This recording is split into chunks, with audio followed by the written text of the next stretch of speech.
What is the true root of suffering? In recent years, due to a series of difficult events, I often found myself trapped in overwhelming pain and endless mental burnout.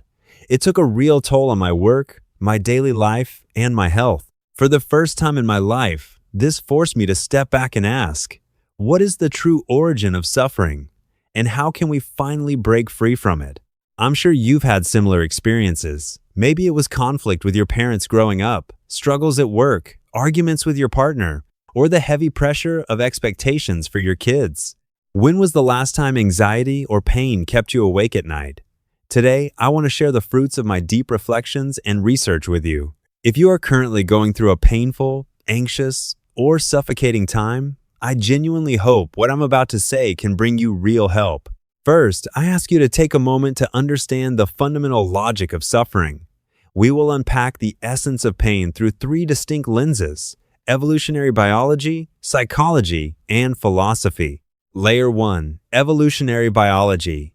Your brain was not designed to make you happy. From an evolutionary standpoint, our brain is essentially a 300,000-year-old piece of software running in a 21st century modern world. Back on the ancestral savanna, those early humans who were naturally cheerful and content all day were eaten by predators long ago. Only those who were hypersensitive to every rustle in the bushes, constantly anxious and vigilant, survived to pass down their genes to us. This is what psychologists call negativity bias. The brain's number one priority has always been survival and hazard prevention, never your happiness. On top of that, evolution trapped us on a hedonic treadmill. Many people think dopamine is about feeling happy, but neuroscience has proven that dopamine spikes during the pursuit of a goal, not after achieving it. To keep you searching for food and resources, evolution deliberately made satisfaction short-lived. You might think buying a house or getting a promotion will bring permanent joy, but your brain's hardwiring guarantees you will quickly adapt and crave the next hit. Layer 2. Psychology. When something painful happens, you usually get hit twice. If evolution provides the hardware for suffering, our own psychological mechanisms amplify the damage. In acceptance and commitment therapy, founded by former APA President Stephen Hayes, there is a crucial distinction between primary pain and secondary pain. When you get sick, lose a relationship, or face criticism at work, that is primary pain, a real, unavoidable physical event or factual loss. But then, your mind triggers a loop of rumination. Why me? What if I had done things differently? Is my life ruined? Neuroscience refers to this as cognitive rumination. Evolution wired our brain to treat emotional pain as a physical threat. To prevent future danger, your default mode network goes into overdrive, forcing you to replay and fight that pain repeatedly. But the cruel irony is, the harder your mind tries to fight and erase the pain through thinking, the more those neural pathways get reignited, generating a constant stream of secondary pain. Think of it like an equation.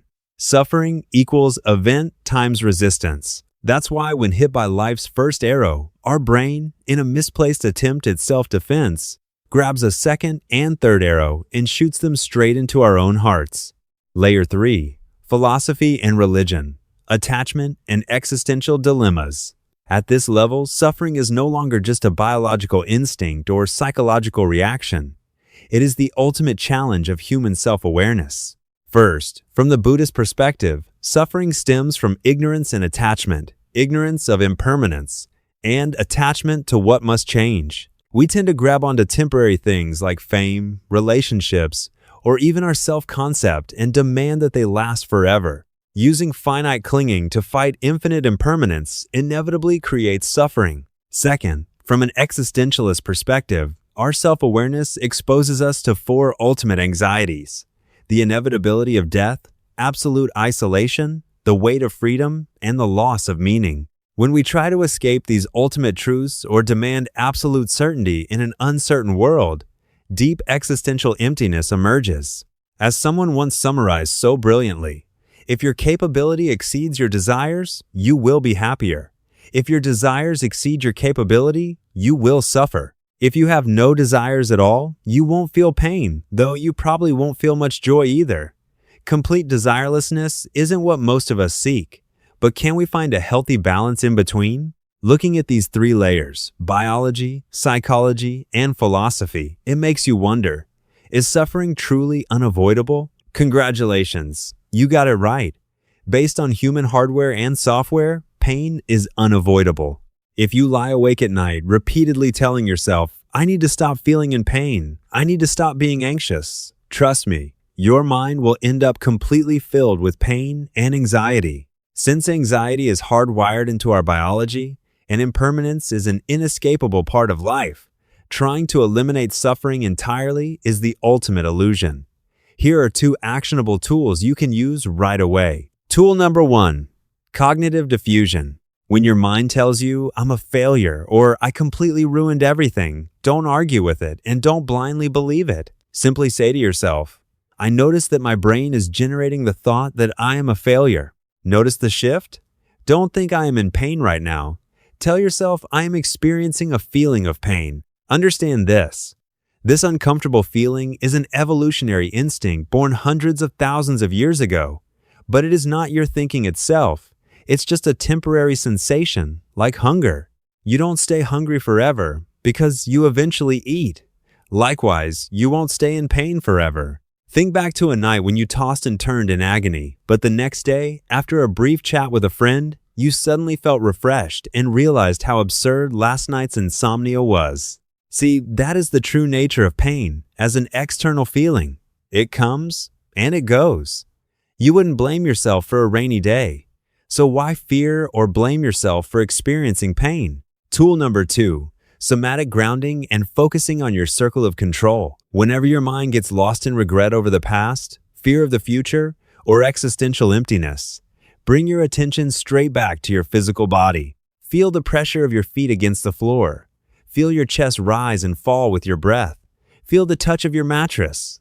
Listen to the sound of cars outside coming and going. You will feel the real you existing, while also sensing the painful emotion on you, and the boundary between the two will become clearer and clearer.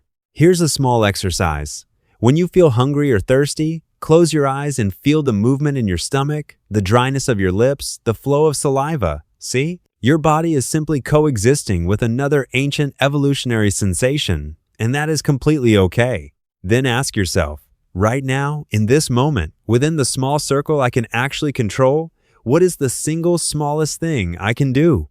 Go do it, even if it's just washing a dish, sweeping the floor, or drinking a glass of warm water. When your focus returns to concrete action, anxiety naturally fades. Don't do something just to escape pain. Put your focus on another task to free yourself from cognitive rumination. And that is everything for this video. Knowing these insights and practices has truly helped me, and I sincerely hope they bring value to you too. What has been causing you mental burnout lately? Drop it in the comments and try tagging it with "This is just a thought." If this resonated with you, please like, save, and share it with a friend who might need it. I'll see you in the next one.